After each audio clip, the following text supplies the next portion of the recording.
My girlfriend said, "Can it wait till tomorrow morning?" I replied, "I got hit by a car. Come."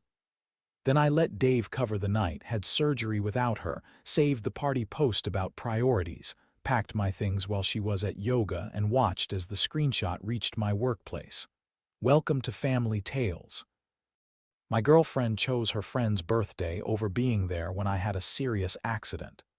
As you listen, think about what you would do if the person you live with treated your worst day like an inconvenience. This happened 2 weeks ago, and I'm still trying to make sense of it. I keep replaying the night in my head like if I run it back enough times, it will finally feel real. My girlfriend Jasmine and I have been together for 2 years. We live together, split bills, the whole thing. I work in tech sales, and last month I finally got promoted to senior account manager. I'd been grinding toward it for over a year. The raise was big, 40%, and it wasn't just money. It was momentum. It felt like my whole career trajectory just clicked into place. The day everything went wrong started out as one of the best days of my life. Around 3:00 p.m., my boss called me into his office. He did that calm smile thing managers do when they're about to say something they know you've been waiting for. He told me I got the promotion. Official. Effective immediately. I walked out of his office feeling like I was floating. The first thing I did was text Jasmine. "Baby, I got it. The promotion is official. Want to celebrate tonight? How about that steakhouse you love?" Her reply was almost flat. "That's great, babe, but I can't tonight. It's Jessica's birthday party. You knew about this." Here's the thing. I vaguely remembered her mentioning Jessica's birthday. Jessica is one of Jasmine's college friends she sees maybe 3 or 4 times a year. I didn't think much of it when she mentioned it. And honestly, I assumed that if something huge happened in my life, something that affects both of us, she'd want to celebrate with me first. So I tried again. Not a fight. Just a request. "I get that, but this is kind of a big deal. Could you maybe show up late to the party after dinner with me?" Her response hit me in a way I didn't expect. "Don't be selfish, Mike. Friends only have one birthday a year. Your promotion isn't going anywhere. We can celebrate later." That word, selfish, just sat wrong. It's not even what she said. It was how easy it was for her to say it, like my excitement was an inconvenience she needed to manage. This was the first red flag of the night, and I ignored it because I didn't want to be the guy who ruins plans over feelings. So I said fine. I told her I'd grab drinks with my coworkers instead. I tried to keep my tone light, like it didn't bother me. Fast forward to around 9:00 p.m. My team and I were at Murphy's Pub, right across from our office building. It was a simple celebration. A few rounds, some jokes, my coworkers hyping me up, the kind of night that's supposed to end with you going home smiling. When I left the pub, I was texting my buddy Dave, trying to coordinate meeting up later. I stepped into the crosswalk and I never saw the Honda Civic run the red light. 1 second I was walking. The next second my body wasn't mine anymore. I remember impact, then pavement, then noise, people yelling, someone shouting for an ambulance. My left leg felt wrong in a way that's hard to describe, like it wasn't attached the way it should be. There was blood on my face. My ribs burned every time I tried to breathe. The paramedics got there fast. They stabilized me and rushed me to the hospital. The adrenaline wore off on the ride, and that's when the pain really started to show up like it had been waiting its turn. At the hospital, they did scans and x-rays. Fractured tibia, 3 broken ribs. They told me it could have been worse, which is true, but it didn't feel comforting in the moment. They said I'd need surgery in the morning. They wanted to monitor me overnight, make sure there was no internal bleeding they missed, keep me fasting before the operation. And suddenly, I wasn't thinking about work or the promotion or any of it. All I wanted was to hear Jasmine's voice. I wanted her to walk into that room and make the world feel less scary for 5 minutes. So around 11:00 p.m., I called her. She picked up and I could hear music in the background. "Mike, what's up? I'm at Jessica's party." I tried to keep my voice steady, but it didn't come out steady. "Jasmine, I got hit by a car. I'm in the hospital. Can you come?" There was silence for about 10 seconds, the kind where you can hear the room behind her more than you can hear her breathing. Then she said, "What? Are you serious? How bad is it? Pretty bad, I said. Broken leg, broken ribs, I need surgery tomorrow. Another pause. I could still hear laughing, music, people talking like nothing in the world mattered. Then she said something I still can't believe she said. Well, can it wait till tomorrow morning? I'm right in the middle of Jessica's thing and everyone's here. It would be weird to leave now. I remember staring at the ceiling while she said it, like I was watching my life from outside my body. Jasmine, I said, slower this time, like if I said it correctly she'd understand. I got hit by a car. I'm asking you to come to the hospital. She sighed, and it wasn't a worried sigh. It was an annoyed one. Look, you're obviously fine enough to call me. Just sleep it off or call your mom. We're doing karaoke and I already paid for bottle service. I'll come tomorrow morning, okay? Then the line went dead. She hung up. I stared at my phone for a long time. I don't even know how long. Everything hurt, but it wasn't the broken bones that made me feel sick. It was the realization that the person I lived with, the person who claimed to love me, heard hospital and chose karaoke. Let's be honest. This isn't a misunderstanding. This is a values check. A nurse came in and asked if I needed them to call anyone. That question made my throat close up because I realized I didn't have the person I thought I had. So I called my mom. She lives 3 states away, and hearing her voice made me feel like a child again. I also called Dave, the same friend I'd been texting when I got hit. Dave didn't hesitate. He dropped everything and got to the hospital within an hour. While I was lying there with a fractured leg and broken ribs, Dave was the one adjusting my blanket, talking to the staff, asking questions, making sure I had water when I could, cracking jokes to keep me from spiraling. Jasmine did none of that. And then, around midnight, I saw something that made my stomach turn. Jasmine posted an Instagram story from the party. She had a drink in her hand, a huge smile, and the caption said, "Girls' night is everything, priorities. Friends forever, priorities." She posted that while I was in a hospital bed, and here's what made it even worse. Several of my coworkers had seen the accident happen. It was right outside our building. Ambulance, police, the whole scene. By the next morning, people at work knew. They were sending flowers and well wishes, telling me they were glad I was alive. And then they saw my girlfriend's Instagram story. So now it wasn't just my heartbreak. It was public. It was circulating. It was obvious. I had surgery the next morning. Dave stayed the whole time. Jasmine never showed up. She didn't even text. She finally texted me the next afternoon. "Hey, hope the surgery went okay. Jessica's party was crazy lol. When are you coming home?" That's when something inside me shifted, not anger, not even sadness, just clarity, because suddenly it wasn't just about that night. That night just forced me to look at the pattern I'd been avoiding. I started thinking about other moments.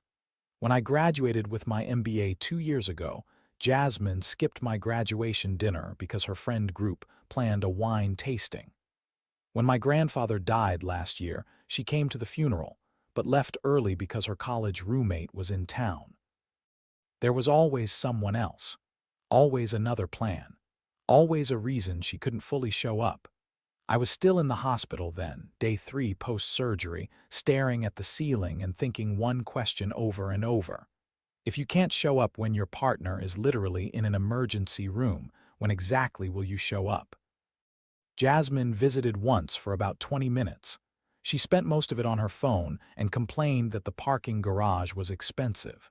She kissed my forehead like it was a chore and told me she'd check in later.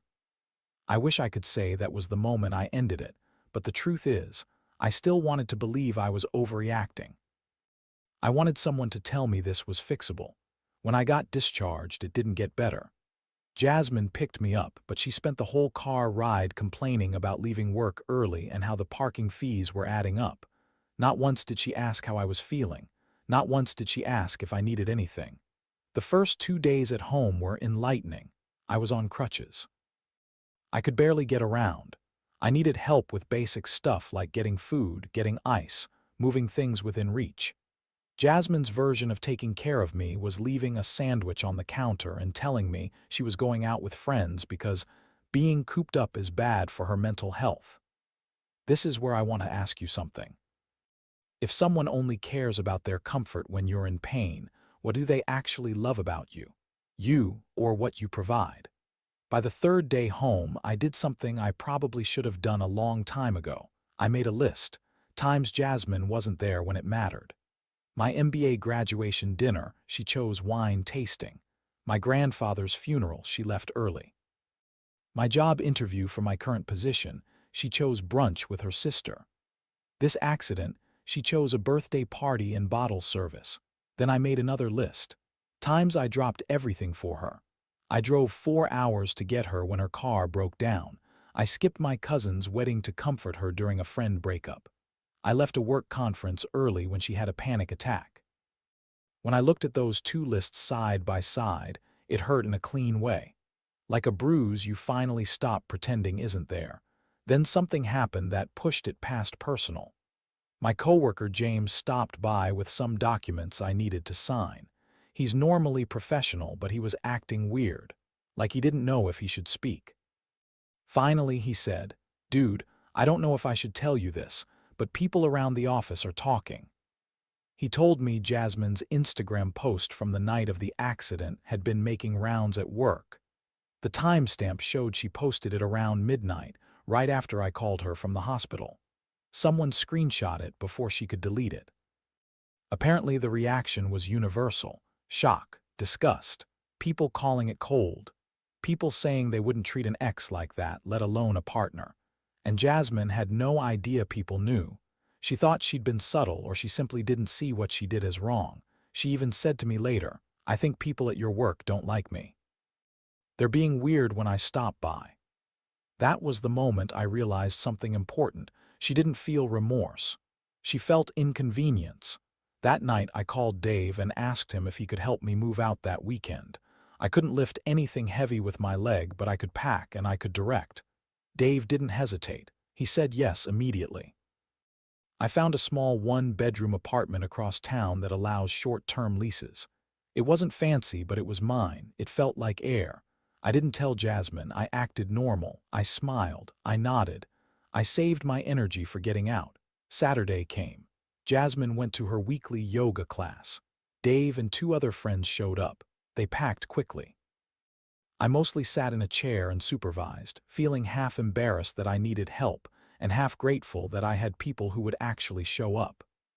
We moved my stuff in about 3 hours. Before I left, I put a note on the kitchen counter where Jasmine would see it right away. It said, "Jasmine, I needed you once, really needed you, and you chose someone else. That tells me everything I need to know about what I mean to you. I hope Jessica's birthday was worth it. Please don't contact me, Mike." Then I turned my phone off and went to my new place. The next morning, I turned my phone back on. 47 missed calls, 23 texts, all from Jasmine. The texts followed a pattern like she was flipping through different masks. First, confused. "Where are you? Your stuff is gone. What's happening?" Then angry. "Are you seriously doing this over one mistake? You're being ridiculous." Then defensive. "I had no idea it was that serious. You sounded fine on the phone." Then manipulative. "I was scared of hospitals. You know I don't handle blood well." Then desperate. "Please call me back. We can work this out." And finally, the one that told me she still didn't get it. "I can't believe you're abandoning me like this. You're just like every other guy." I didn't respond. I blocked her number, but blocking her number didn't stop the drama. That night, my friend Cody called me. Jasmine had shown up at his apartment crying, asking if he'd seen me. She told him I disappeared over a little disagreement and tried to get him to convince me to come back.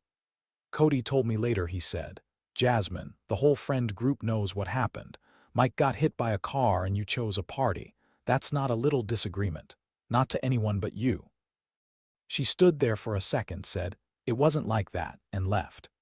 By Monday morning, she was doing damage control, calling mutual friends, messaging people, trying to rewrite the story.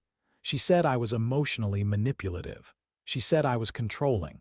She said I couldn't handle her independence. The problem was my coworkers had the real story.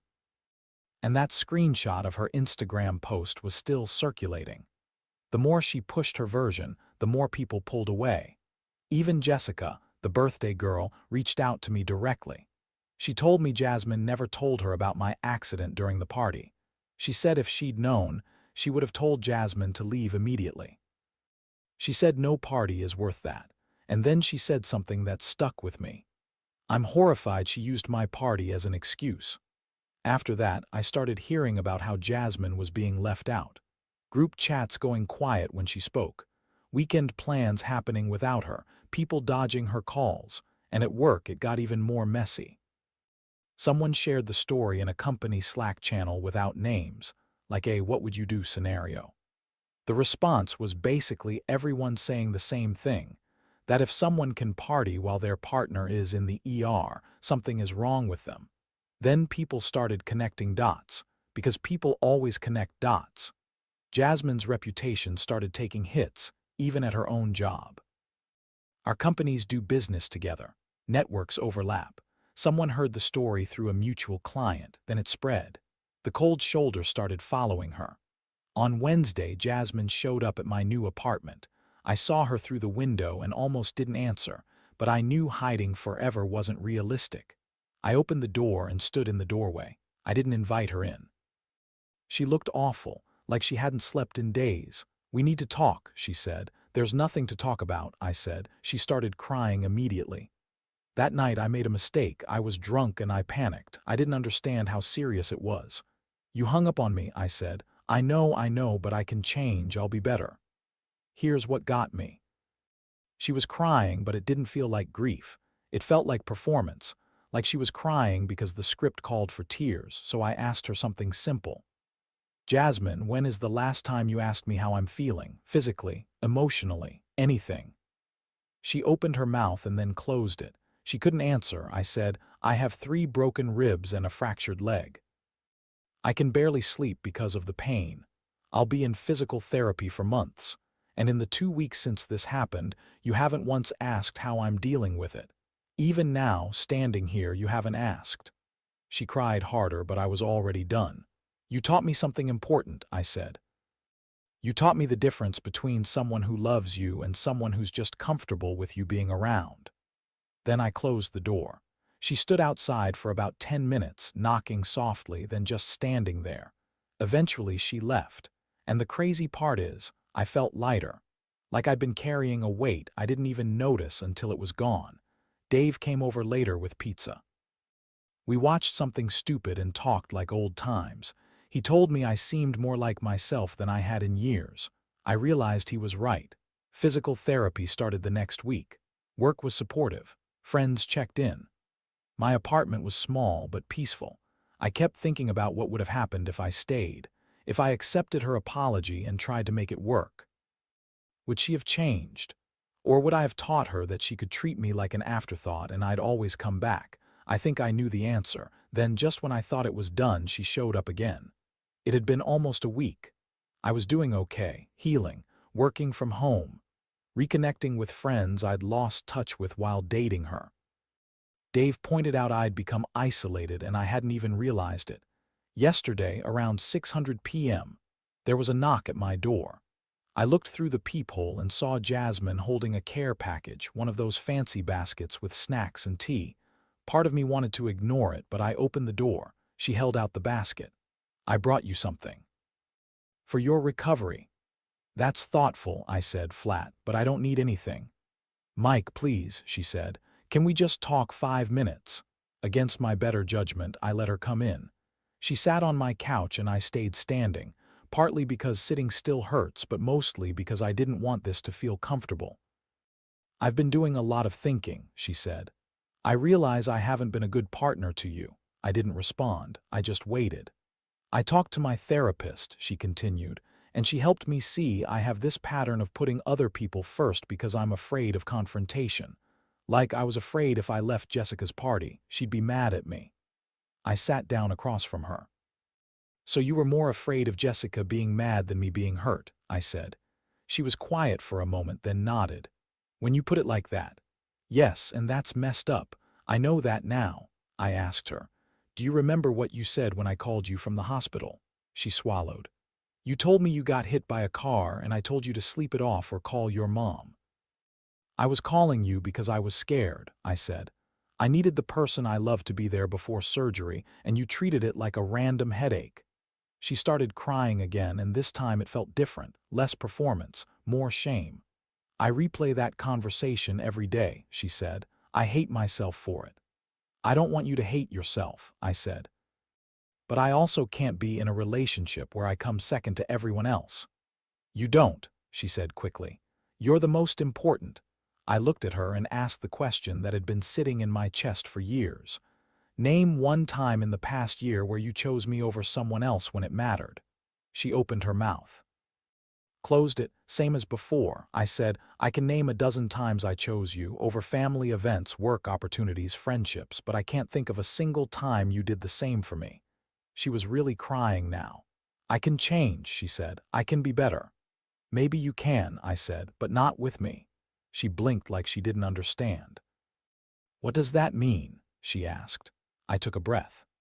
It means I think you need to learn how to prioritize the people you care about, and I can't be your practice dummy while you figure it out. I deserve someone who already knows that when I call from a hospital, they drop everything and come. She stared at me like she was trying to accept a truth she couldn't bargain with. So that's it, she said quietly. 2 years together and you're just done. Yeah, I said, I'm done. She sat there for a minute crying softly, then she said something that surprised me. You're right about all of it, she said. I do put other people first because it's easier than disappointing them. And I took you for granted because I knew you'd always forgive me. She looked up at me. I'm really sorry, Mike, for who I was to you. That was the first apology that felt real. I appreciate you saying that, I said. I really do. She stood up to leave, then turned back. For what it's worth, I hope someday you can forgive me, she said. Not for my sake, for yours. After she left, I sat in my apartment for a long time thinking about that. I was sad. I'm still sad.